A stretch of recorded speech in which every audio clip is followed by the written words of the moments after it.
Gini aja Pak, tadi kan berdasarkan tadi udah di waktu dialog sama Mas Aiman, Bapak termasuk yang percaya kalau Peggy ini DPO yang memang sama ini dicari. Boleh dong Pak dikuatkan lagi statementnya kenapa Bapak Kalau bisa kita percaya? nggak percaya, terus siapa yang harus kita percaya? Itu dulu. Kita bilang tidak percaya. Polisi sudah tangkap. Bawa ke jaksa, jaksa periksa. Kan ada yang namanya praadjudikasi. Pemeriksaan berkas, ya penyidikan dengan untuk sampai pada penuntutan. Nanti dilihat. Kalau lengkap berarti P21 disidangkan. Hakim yang putuskan. Baru kita tahu salah tangkap atau tidak. Lah kalau sekarang ditolak ujuk-ujuk, itu yang saya bilang tadi ini kayak masak kue. Kita kokinya. Terus kita mau masak. Terus dibilang itu masakannya nggak benar. Itu nggak jadi-jadi masaknya. Maksud saya paham bahwa ada pikiran masyarakat bahwa kurang percaya. Itu kita pahami semua. Resistensi itu ada. Tapi, come on, sekarang kita memperbaiki. Memperbaiki secara pelan dan nanti akan terbuka dengan sendirinya. Siapa sebenarnya pelakunya? Apakah Peggy atau yang lain? Itu dulu kan. Nah, itu poin satu. Poin yang kedua, tapi kok kayaknya saya agak-agak mulai agak keyakinan saya makin kuat dalam tanda kutip presumption innocence ya dugaan saya.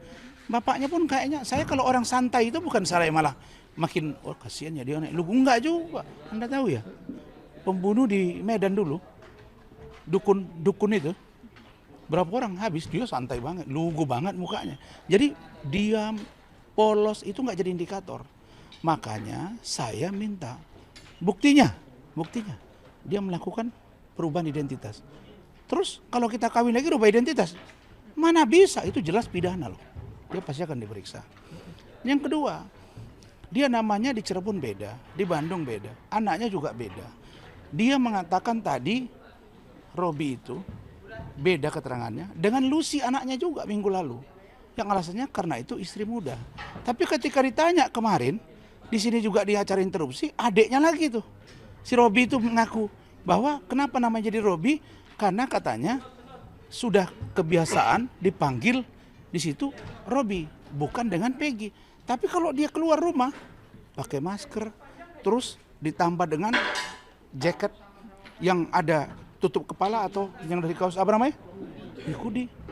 Ini apa gitu. Nah, jadi dari rangkaian ini. Nah, lalu saya tanya tadi.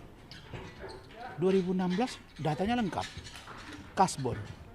Saya tanya setelah itu dia borong nggak? Enggak. Terus dia sendiri. Lalu kemudian kalau dia sendiri kan ada kasbon juga. Kan saya tanya tadi waktu off itu dia bilang, Pak saya terima langsung. Nggak mungkin lah kita memborong suruh orang kita mau disuruh bangun rumah kita. Terus satu orang yang borong. Terus kita kasih 100%. Nggak pernah ada. Pasti dikasih 30 atau 50. Pokoknya ada progres lah. Nggak logik gitu. Jadi ini sudah dilihat dari body. Kenapa? Itu yang kita curigai. JN ini seorang lawyer yang kita duga inilah mengkolaborasikan ini semua sehingga si tersangka merubah keterangan sehingga mereka sepakat untuk sekian orang DPO-nya lalu kemudian didesain lah ini dugaan kita ya Peggy-nya, orang tuanya dan dia memang udah yakin bahwa dia udah aman karena dia nggak pernah balik-balik lagi dia pun udah nggak berada di Cirebon lagi dia mungkin berpikir nongol lah film ini nah film ini buat ngaco lagi. Bayangin di awal dia bilang begini, di akhir dia bilang begini, ada sedikit dramatisasi, tidak dapat izin, dapat keuntungan, orang hancur-hancuran, gawat ini. Dia berani mengatakan loh, aktor intelektualnya Egy. Gawat itu, siapa itu Egy? Peggy kah ini kah? Kok film berani membuat rumusan begitu? Nggak boleh. Apalagi mengatakan kisah nyata. Peran-peran yang di situ harus jelas. Yang meninggal 2 orang. Kok Vina? Egy-nya mana?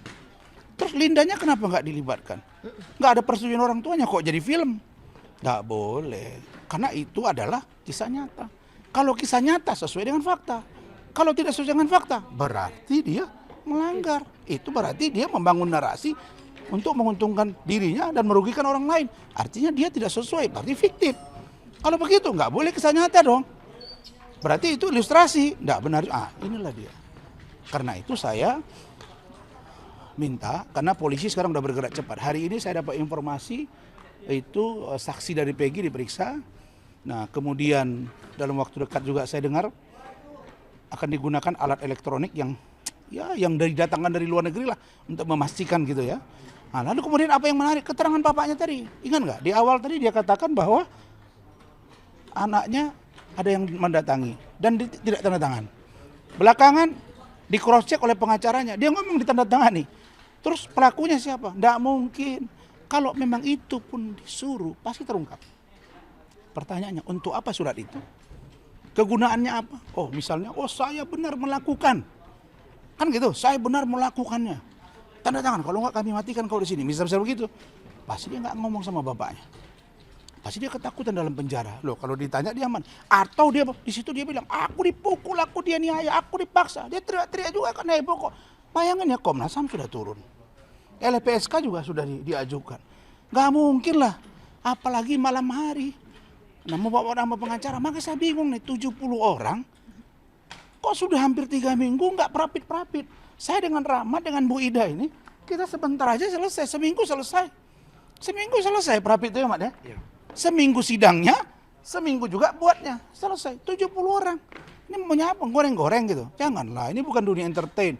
Ingat, 2 orang manusia sudah meninggal dunia, arwahnya di alam yang berbeda, kasihan dia itu.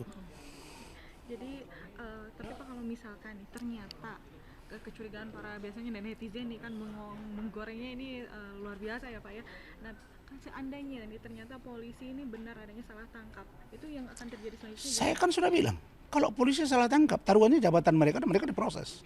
Oh, mereka bisa diproses iya, juga ya? Bisa dong. Kan dia mengatakan bahwa ini Peggy. Kalau ternyata nongol Peggy yang lain, ternyata itu yang fakta, dia berbohong. Kan saya bilang tadi, kalau polisi yang salah, proses hukum. Tapi kalau Peggy yang sebenarnya, orang-orang yang di luar Peggy pun proses. Saya melihat ini, maaf ya, karena ini kan gerombolan anak-anak muda kan. Ya kan? Nah, data yang saya punya itu, buktinya bapaknya nggak bisa ngindar tadi. Nama bapak di Cirebon ini kan iya, nama bapak di Bandung ini kan iya, saya punya data. Anaknya juga berubah nama, saya punya data. Di mana? Cuma tidak terlalu saya detailkan karena saya kasihan dia. Maksudnya dia akan kesulitan menjawab. Tapi dari Kasbon, masa iya 2016 lengkap. Terus sekarang 2023, nah enggak ada. Emang nggak pernah Kasbon?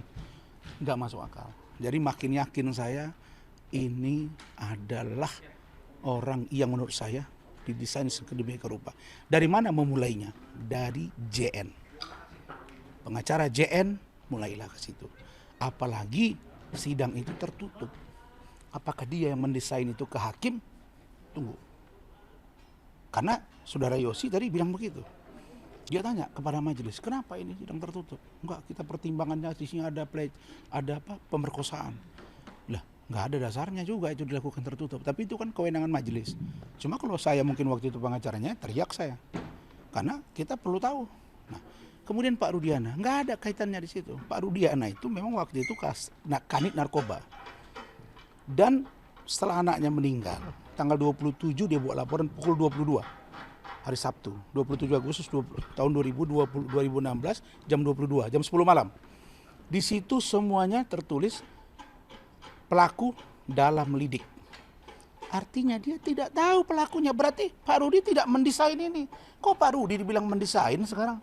Pak Rudiana lah yang mendesain, Pak Rudiana lah geng narkoba, karena nangkap di geng narkoba ada balas dendam. Pak Rudiana yang mengkondisikan sampai merubah BAP, nggak ada. Dia sekarang udah stres berat. Dan dia posisinya sekarang, bayangin, anak satu-satunya. Itu anak satu-satunya. Coba rasakan ke diri kita. Itu tidak akan pernah tenang dia. Tapi nggak apa-apa. Kasih kesempatan supaya nggak jadi bias. Sekarang orang lihat kita. Maaf ya, teroris saja bisa ditangkap. Apalagi ini, saya yakin dapat. Hanya saja, kenapa 8 tahunnya agak diam, saya tidak tahu itu. Karena itu proses di dalam. Tapi dengan begini, saya yakin polisi punya cara memastikan. Saya yakin polisi mengatakan Peggy pasti dia punya dasar. Dan saya sudah tanya diri krimumnya. Saya tanya berkali-kali, yakin? Iya, saya yakin Bang. Saya tanya pengacara Peggy, Yanti bilang, itu bukannya dia pelakunya. Terus meninggalnya si Eki dengan si Vina itu karena apa? Saya tanya pengacara Yanti. Di TV loh, dia bilang kecelakaan tunggal. Bingung lagi saya. Dari mana dia mendapat rumusan itu kecelakaan tunggal? Orang putusan hakimnya dia pembunuhan kok. Oke, itu saja. Oke, thank you.